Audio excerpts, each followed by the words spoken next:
સુરતનગર પ્રાથમિક શિક્ષણ સમિતિનું ખૂબ જ મોટું બજેટ જાહેર કરાયું છે, જેમાં વિદ્યાર્થીઓને ગણવેશ, બૂટ મોજા, શાળાની બેગ વગેરે અનેક જરૂરિયાતની ચીજવસ્તુઓની વિદ્યાર્થીઓને અપાયા છે. દરેક વખતે ગણવેશ સહિતની ચીજવસ્તુઓ શૈક્ષણિક ક્ષેત્ર શરૂ થઈ ગયા પછી મળવાના કારણે વિદ્યાર્થી અને વાલીઓમાં પણ ભારે નારાજગી જોવા મળતી હતી. સુરતનગર શિક્ષક સમિતિ દ્વારા શૈક્ષણિક કાર્ય આજથી શરૂ કરવામાં આવ્યું. શિક્ષણ સમિતિના ચેરમેન અને સમિતિના સભ્યો દ્વારા આગોતરું આયોજન કરી આ વખતે સત્રની શરૂઆતમાં સુરતનગર શિક્ષણ સમિતિની બધી જ શાળાઓમાં પહેલા દિવસે ધોરણ 2 થી 8ના વિદ્યાર્થીઓને બૂટ મોજા અને શાળાનો ગણવેશ આપવામાં આવ્યા છે.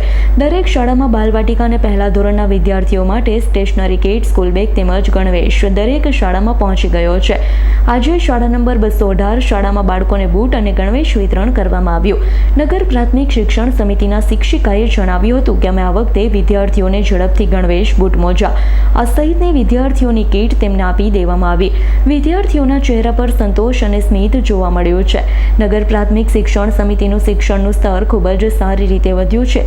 જે રીતે વિદ્યાર્થીઓ શાળામાં પ્રવેશ મેળવી રહ્યા છે અને તેના જે આંકડા સામે આવી રહ્યા છે તે પરથી એક વાત તો સ્પષ્ટ છે કે વિદ્યાર્થી અને ખાસ કરી વાલીઓ ખાનગી શાળામાં પ્રવેશ અપાવવા કરતાં પોતાના બાળકોને સરકારી શાળાઓમાં અને નગર પ્રાથમિક શિક્ષણ સમિતિની શાળામાં પ્રવેશ આપવા માટે પ્રયાસ કરે છે.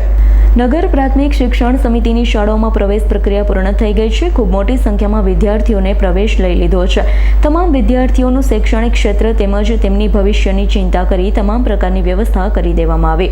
નગર પ્રાથમિક શિક્ષણ સમિતિની શાળાઓ આજે ગરીબ અને મધ્યમ વર્ગના વાલીઓ માટે વિદ્યાર્થીઓના ઘડતર માટે આશીર્વાદરૂપ બની રહ્યા છે. જે પ્રકારે રાજ્ય સરકાર દ્વારા શિષ્યવૃત્તિની પરીક્ષા લેવામાં આવી રહી છે તેમાં સૌથી વધુ વિદ્યાર્થીઓ નગર પ્રાથમિક શિક્ષણ સમિતિની શાળાની હોય છે. અમારા માટે પણ ખૂબ જ ગૌરવની વાત છે. આ રીતે આગામી દિવસોમાં રમતગમત ક્ષેત્રની અંદર પણ નગર પ્રાથમિક શિક્ષણ સમિતિની શાળાના વિદ્યાર્થીઓ આગળ આવે તેવા અમે અને તમામ પ્રયાસો કરી રહ્યા છે.